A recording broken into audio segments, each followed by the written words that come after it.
આગળ વાત જસદણની કરીએ। જસદણના ખાનપર રોડ પર નવા બનતા રોડની નબળી કામગીરીને લઈને સ્થાનિકોમાં ભારે રોષ જોવા મળી રહ્યો છે।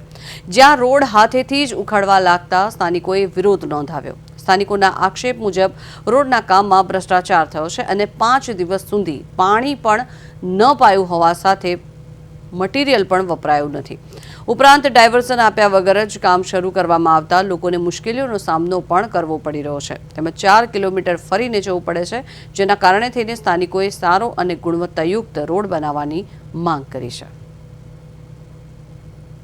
જો વાત કરું ને તો અત્યારે થર્ડ ક્વોલિટીની ગુણવત્તા છે।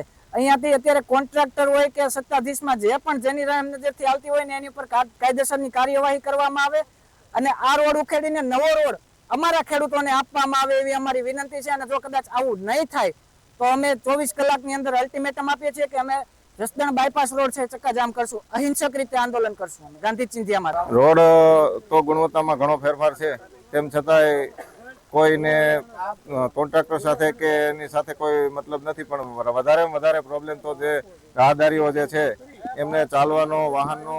હવે આજે ખેડૂતને વાડીએ ગાયો હોય ઢોર હોય બધા એને 3 વખત દિવસમાં આવવું પડે, તેમ છતાંય 5-5 કિલોમીટરથી ફેર ખાવા જવો પડે છે અને ડાયવર્ઝનની કોઈ સુવિધા નથી અહીંયા। એ તો તમે જોઈ શકો, આમ પબ્લિક કોઈ પણ આવીને તપાસ કરે તો તરત, હું નથી કહેતો પણ અહીંયા કોઈ પણ વ્યક્તિ આવીને તપાસ કરે એટલે એને ઓટોમેટિક ખ્યાલ આવી જાય કે આ ગુણવત્તા કેવી